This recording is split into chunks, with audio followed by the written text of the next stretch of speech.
Quando o senhor, no seu segundo mandato, aliás, queria ter uma explicação, a gente estava conversando isso aqui fora do ar, que seria legal para o torcedor que está acompanhando a gente aqui. O senhor vinha candidato, não vinha no segundo mandato? Havia um acordo entre as chapas que o senhor, faz só o primeiro, no segundo vem o fulano? Tinha isso no Flamengo? Não, tinha absolutamente nada disso. O único acordo que eu fiz para não ser candidato foi com a minha mulher, que não queria que eu ficasse mais do que os 3 anos previamente combinados.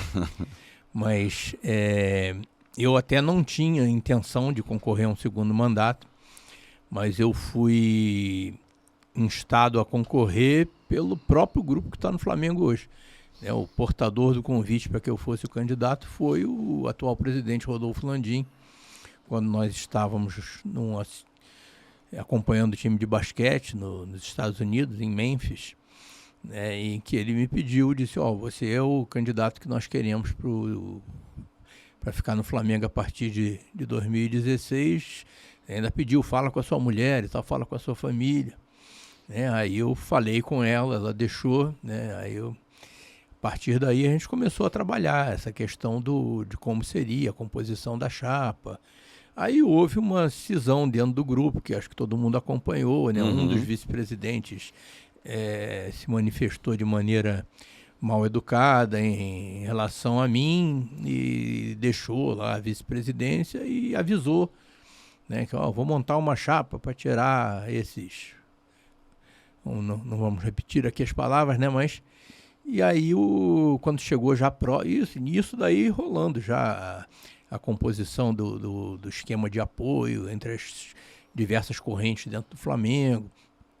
Quando chegou muito próximo da época de definir ali a inscrição das chapas mesmo, aí 4 ou 5, aquele mais 4 vice-presidentes do Flamengo disseram, não, mudamos de ideia, nós queremos que você desista, e aí essa altura já não faria o menor sentido, porque vários grupos dentro do Flamengo já estavam apoiando a nossa chapa e não faria sentido eu desistir por conta de uma questão pessoal em que eu havia sido ofendido.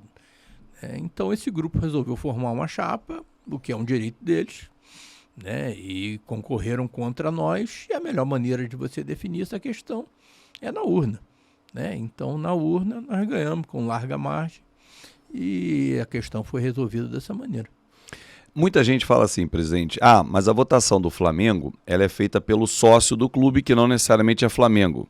Isso acontece em vários clubes que têm a sede social muito bem localizada, como tem o Flamengo, tem o Fluminense, e não necessariamente o cara torce pelo Flamengo. Com certeza tem vascaínos, tricolores e botafoguenses que moram ali na região da Gávea e o clube está muito bem cuidado. Quero que o presidente seja eleito, se está ganhando o futebol ou não, para ele pouco importa. Como é que faz para o torcedor passar a votar, aquele torcedor, o sócio-torcedor? Como é que isso muda? Fábio, isso é uma questão que eu acho que isso não é um assunto de governo dentro do Flamengo. Isso é um assunto de Estado da nação rubro-negra. Então, o Flamengo tem por obrigação, nós todos rubro-negros, temos por obrigação perseguir esse alargamento da base de eleitores dentro do clube, estimulando a participação dos rubro-negros, que não necessariamente são aqueles que frequentam a sede. Eu, por exemplo, frequentei muito pouco a sede do Flamengo e acabei como presidente. Eu morava longe, eu fui criado na Tijuca, depois fui morar na Barra. Então eu ia lá mais para comprar ingresso, participar de uma reunião do conselho e tudo. Mas eu acho que um clube que tem 40 milhões de torcedores, ele deve ter a sua base de eleitores muito mais ampla do que os pouquíssimos que efetivamente decidem uma eleição do Flamengo hoje. E olha que eu estou falando isso, eu concorri a 2 dentro dessa regra, então, mas eram as regras disponíveis. O Flamengo acabou de dar vamos dizer, um tiro no pé, praticar um ato que representa um retrocesso, ao limitar o número de sócios off-Rio.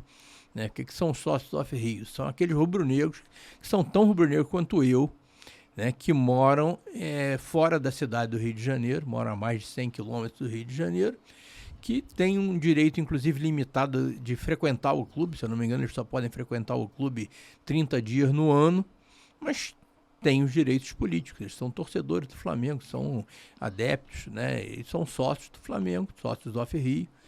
Então, eu acho que isso deveria ser estimulado e não esvaziado, né? Não deveria ser restrito.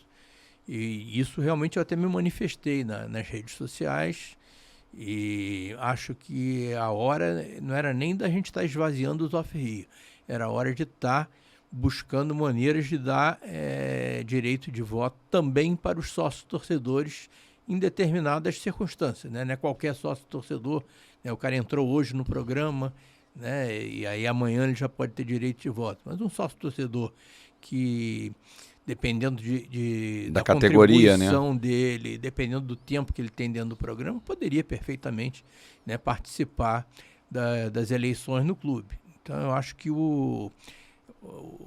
né, a pessoa jurídica, Clube de Regatas do Flamengo, ela deveria ter mais cuidado, né, ao, vamos dizer, analisar os anseios da nação que ela representa. O senhor tentou durante o seu mandato, seus 2 mandatos, fazer isso?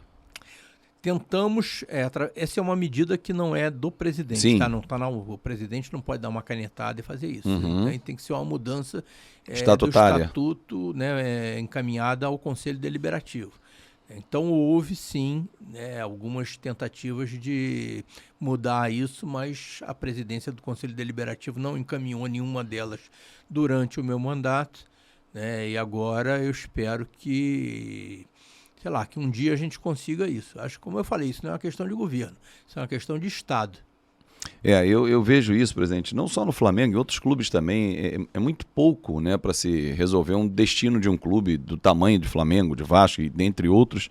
Você tem às vezes 5, 6, 7, 8 mil, só 10 mil aptos a votar, não representam com certeza os seus milhões de torcedores. O Flamengo, né? não é nem isso, se eu não me engano são cerca de 7 mil 7 mil. aptos a votar. 7, mas não vão nem os 7, né? Não vão os 7. Bate o quê? 4 mil? Vão 3, 4 mil no né? máximo, né? Nessa última, como eu acho que ainda tinha pandemia e tal. Ainda tem isso. Foi muito menos do que na anterior, por exemplo. Mas independente, mesmo que fossem os 7 mil, é muito pouco, gente. Nós temos 40 milhões de torcedores, mais de 40. Não, só nasce rubro-negro também, presidente? Não nasce outro clube, não? A torcida do Flamengo só cresce, presidente, e os outros? Porque esses números só aumentam no Flamengo. Sim, aumenta, a população brasileira aumenta e a nação rubro-negra aumenta mais do que... Mais do que as outras?